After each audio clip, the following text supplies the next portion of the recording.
ஆட்டுக்குட்டியின் சரீரத்தினாலும் அன்று அந்த ராத்திரி இஸ்ரவேல் ஜனங்களுக்கு ஒரு பெரிய விடுதலை பிறந்தது. உங்களுக்கு தெரியும், இன்றைக்கு எப்படி நாம் ஆட்டுக்குட்டியின் இரத்தத்தையும் சரீரத்தையும் உட்கொண்டோமோ அப்படித்தான் அன்று அவர்கள் ஆட்டுக்குட்டியின் இரத்தத்தை நிலைக்கால்களிலே பூசி சரீரத்தை உட்கொண்டார்கள்.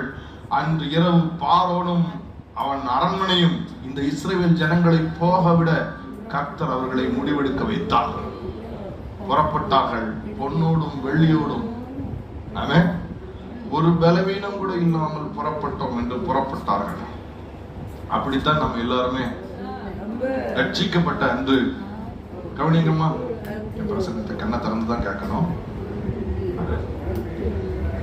அப்படித்தான் ரட்சிக்கப்பட்ட அன்று பயங்கர எதிர்பார்ப்போடு சந்தோஷத்தோடு, சந்தோஷம் பொங்குது, சந்தோஷம் பொங்குது, சந்தோஷம் என்னில் பொங்குது, அல்லேலூயா இயேசு